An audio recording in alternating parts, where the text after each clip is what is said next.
You're listening to Seattle Real Estate Podcast.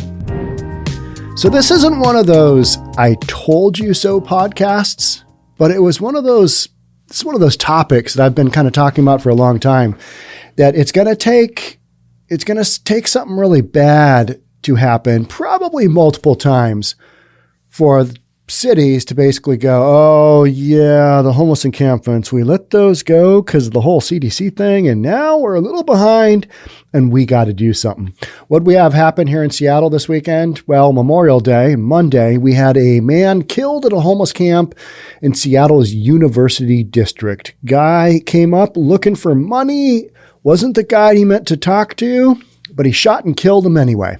So when people say, you know what, just let them live in peace, let them do their own thing. They're people that are down on their luck, and, you know, they'll sort themselves out. They'll get the whole thing worked out.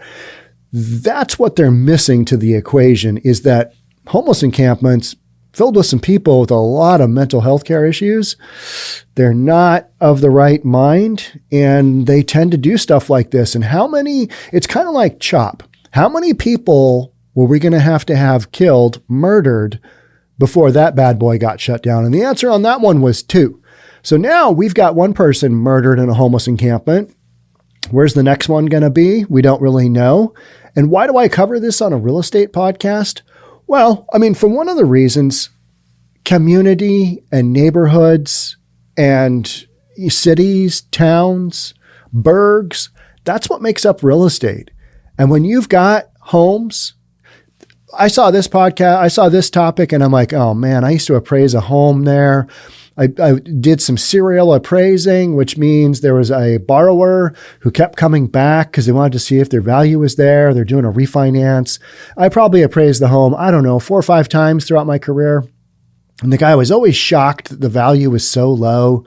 It's like, I can't believe my house isn't worth more than this.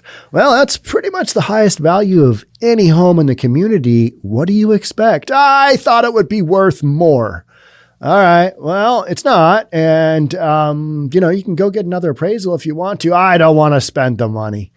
All right, well, it is what it is. I'm not changing the value for you just because you think it's worth more. That's not the game we're playing here. But it was a home across from the park. It was across from the Ravenna Park that we're talking about here. This actual shooting happened in Olga Park, which is basically next door to Ravenna Park. Ravenna is on the north end of the University of Washington district. It's a suburb of Seattle. It's got some really nice houses, got some good housing in there, but it's across the street from a park where we had a little murder going on. That's what we're talking about today. All right. And we're going to talk about some other stuff. We've got homeless encampments on a school district property. And a lot of this has to do with just how these cities are handling the homeless crisis. And here's the deal. They're not handling it at all. And we're going to find out about that more just in a second here. If you're new here, my name is Sean Reynolds. I own a couple of real estate companies. I own Summit Properties Northwest, real estate brokerage, Reynolds & Kline Appraisal, residential appraisal company. But you come to me because I'm going to read the news, and hopefully you want to hear about. All right, let's do it. Man killed at homeless encampment in Seattle's University District. A man was killed in a shooting early Monday at a homeless camp in the Ravenna neighborhood at the north end of Seattle's University District, officials said. Police and medics responded to the scene in the 1400 block of Northeast Ravenna Boulevard. So the home that I appraised multiple times was on Northeast Ravenna Boulevard. And because it was on I know it was on the south side of the boulevard because it was an odd address. And if your house number ends in an odd address and you're in King County, it's going to be on the south side of an east-west street, or it's going to be on the west side of an avenue or place going north and south. There is your real estate directions 101 for the day right there. Just, you don't need to do any more. You're full up there. That's in King County, by the way. So police and medics responded to the scene at the 1400 block at about 5:10 a.m. after receiving several reports of shots fired.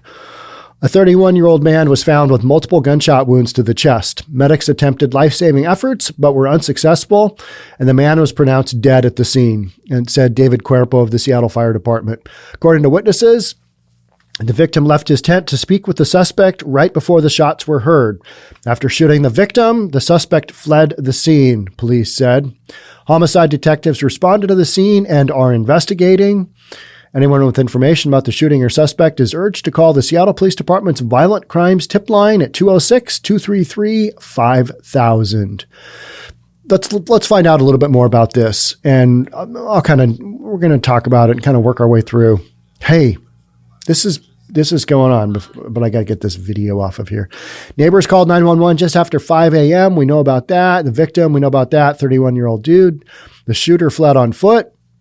A person who calls herself Pepper said she knew the victim and said that he was not one to go looking for trouble, but it found him, right? And that's where I think a lot of people are like, the homeless people, they're just down on their luck.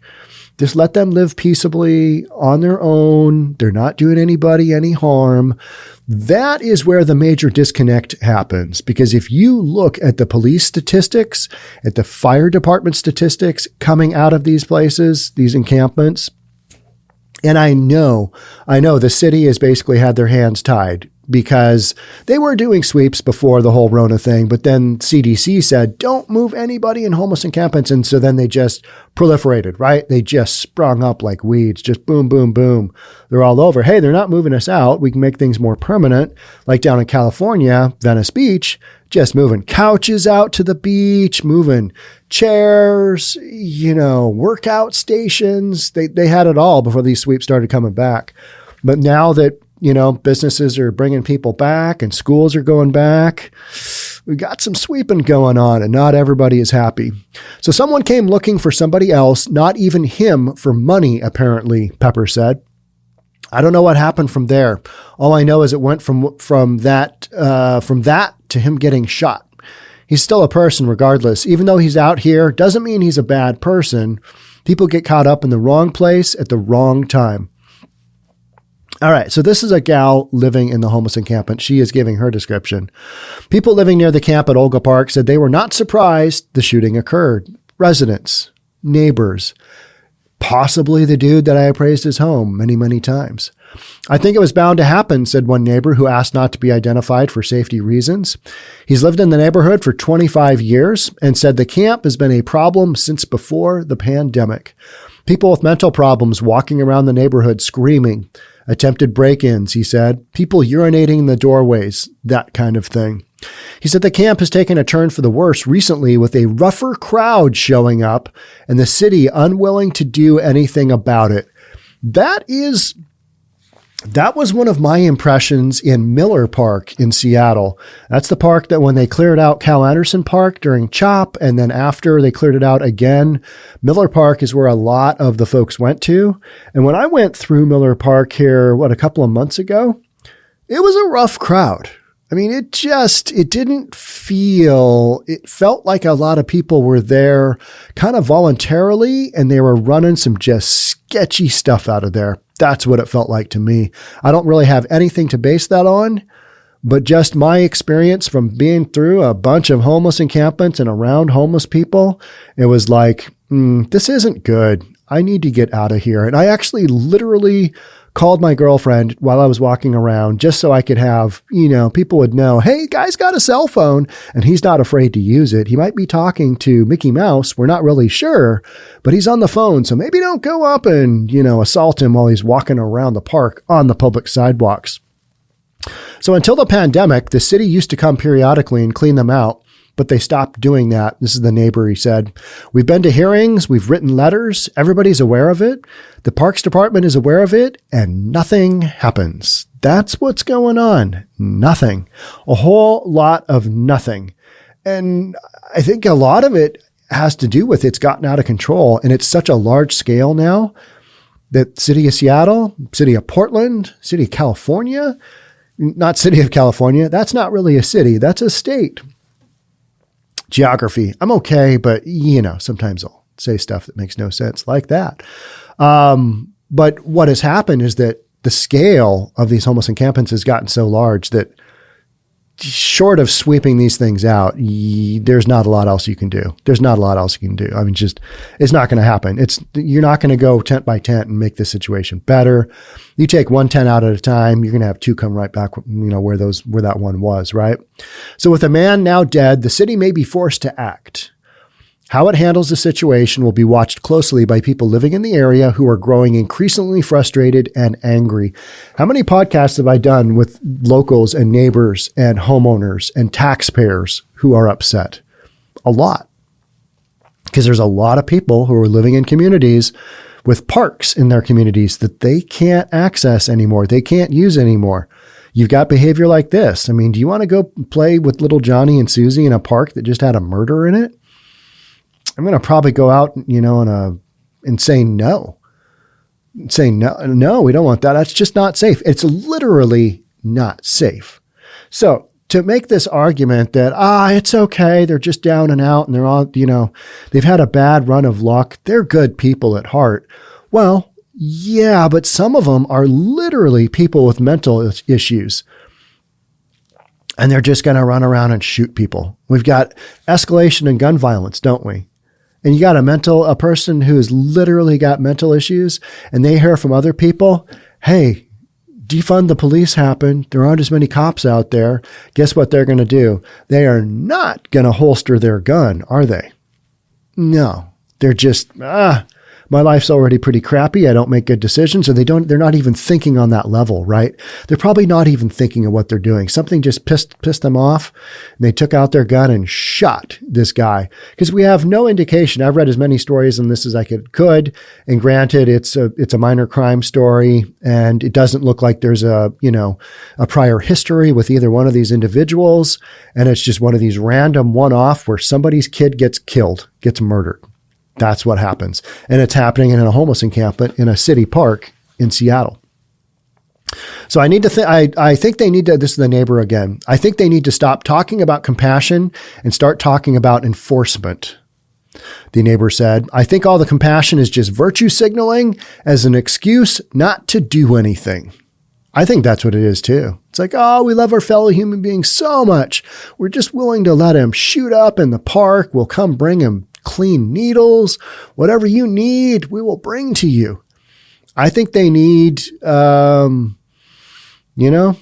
need help with whatever issues they've got that are keeping them in the park, or they need to move on. They need to get some permanent housing. They need to figure it out. But as long as we coddle them and let them live in the park, guess what? They're just going to keep doing that because that's easier. It's better than going into places that have rules. And nobody wants to live by rules that are living here, do they? You hear that storyline time and time and time again. Yeah, I could have a shelter, but I don't want to. And here's why.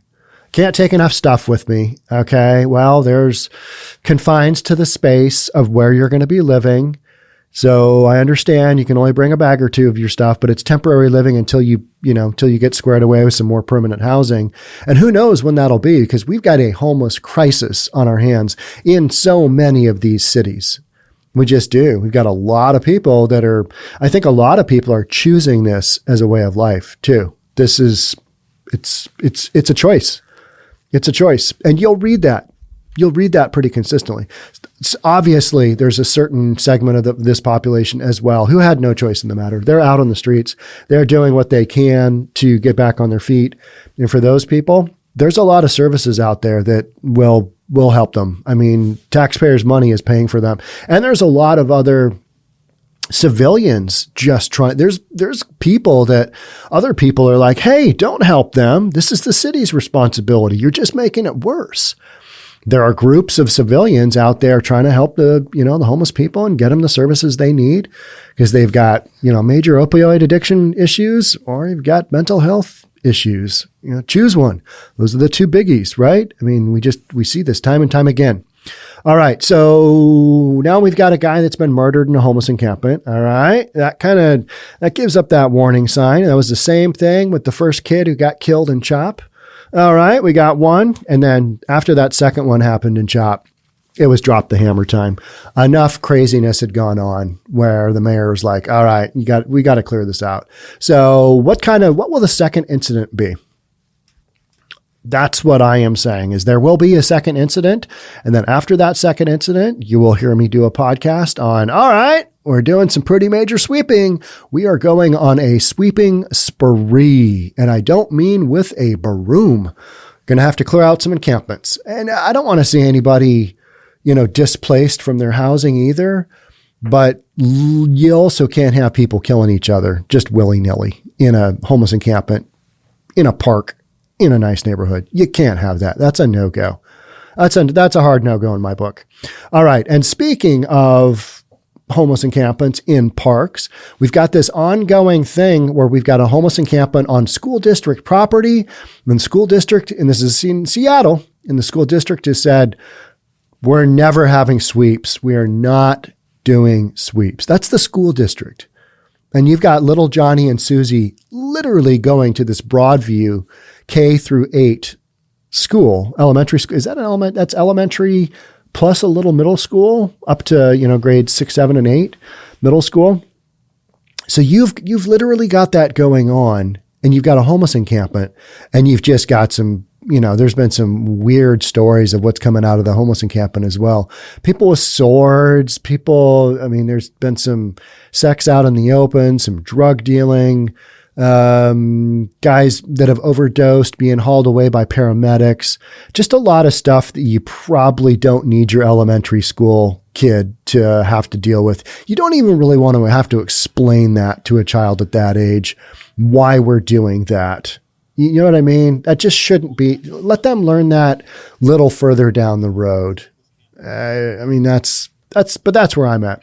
So Mayor Durkan is the mayor of Seattle saying school district needs to step up to address the encampment. All right. So Seattle Mayor Jenny Durkan is doubling down on her contention that Seattle Public Schools needs to help the people living in a camp on school property near Broadview Thompson K through 8.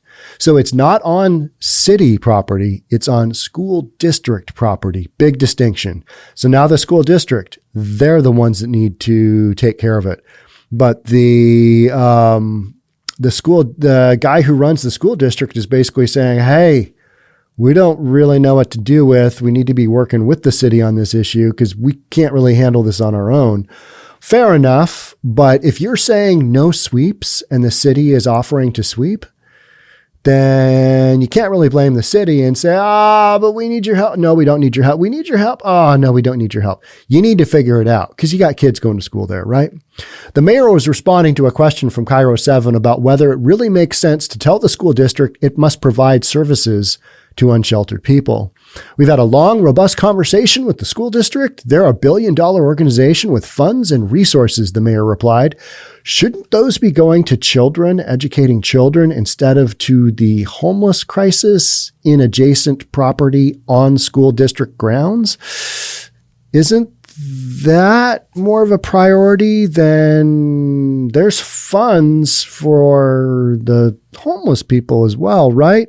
But not necessarily coming out of the school district. So this is a messy one.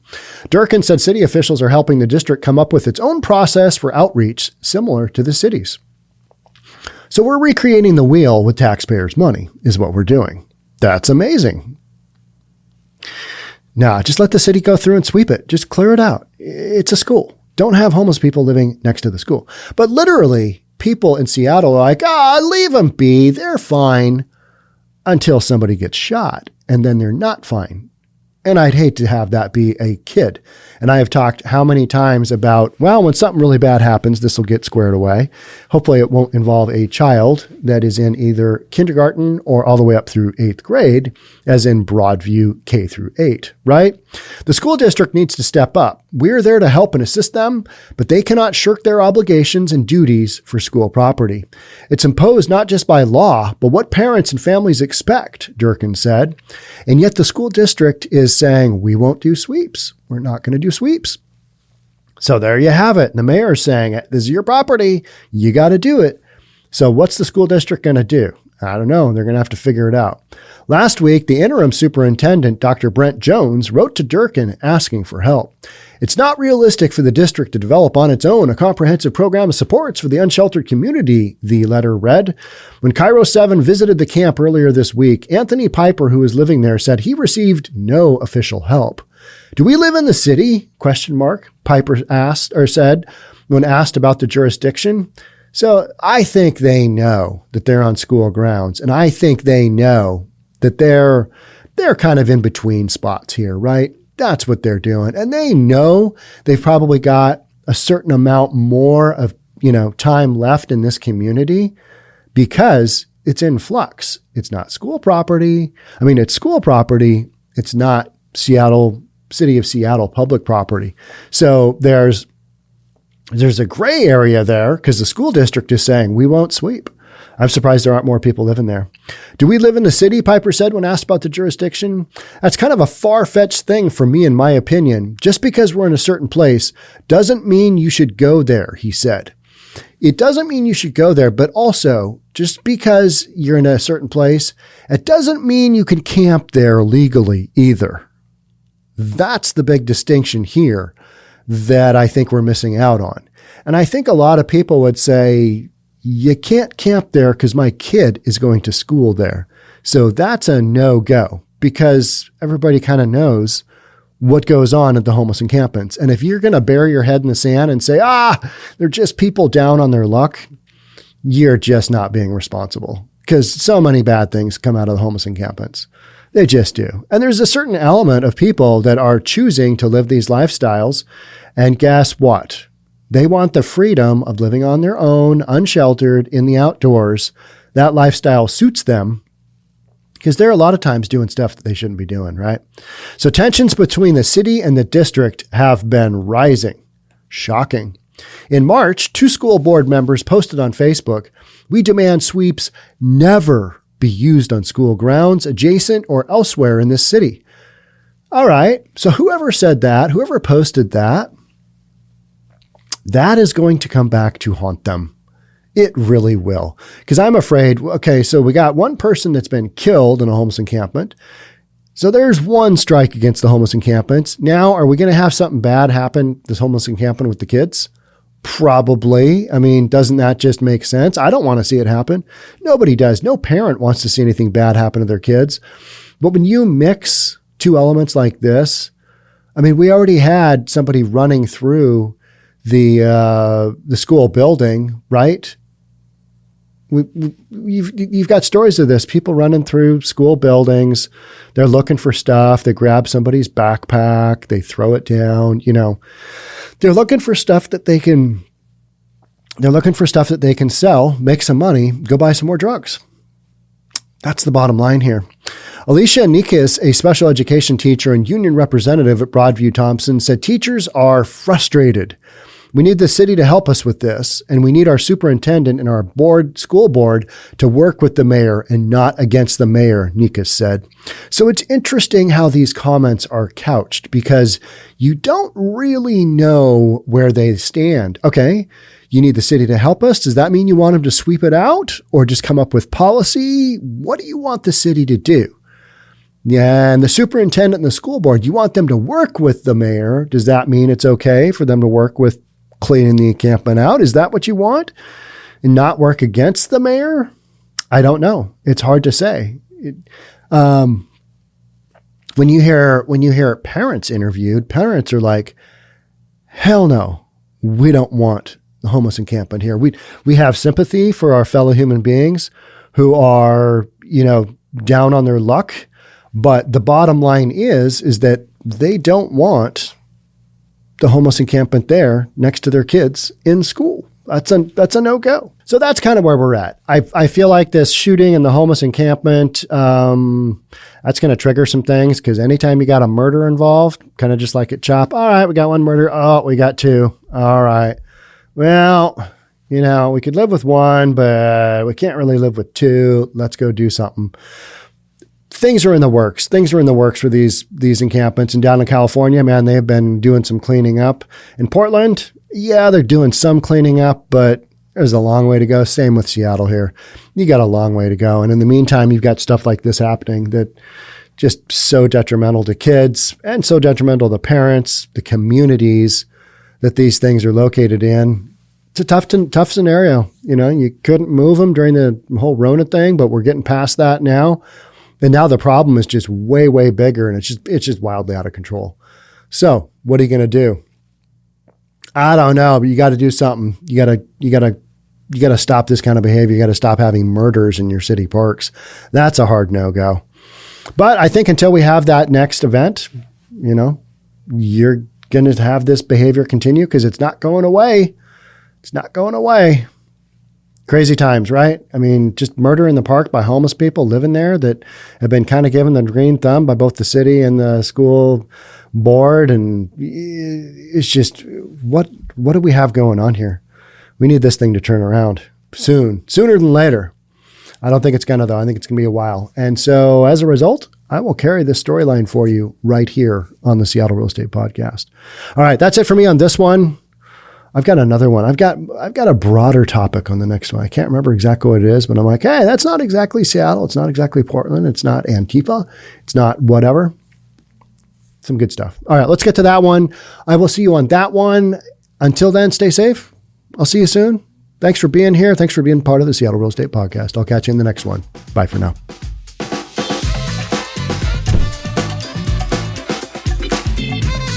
Don't forget to subscribe to our channel and hit the notification bell so you'll know when our next video is out.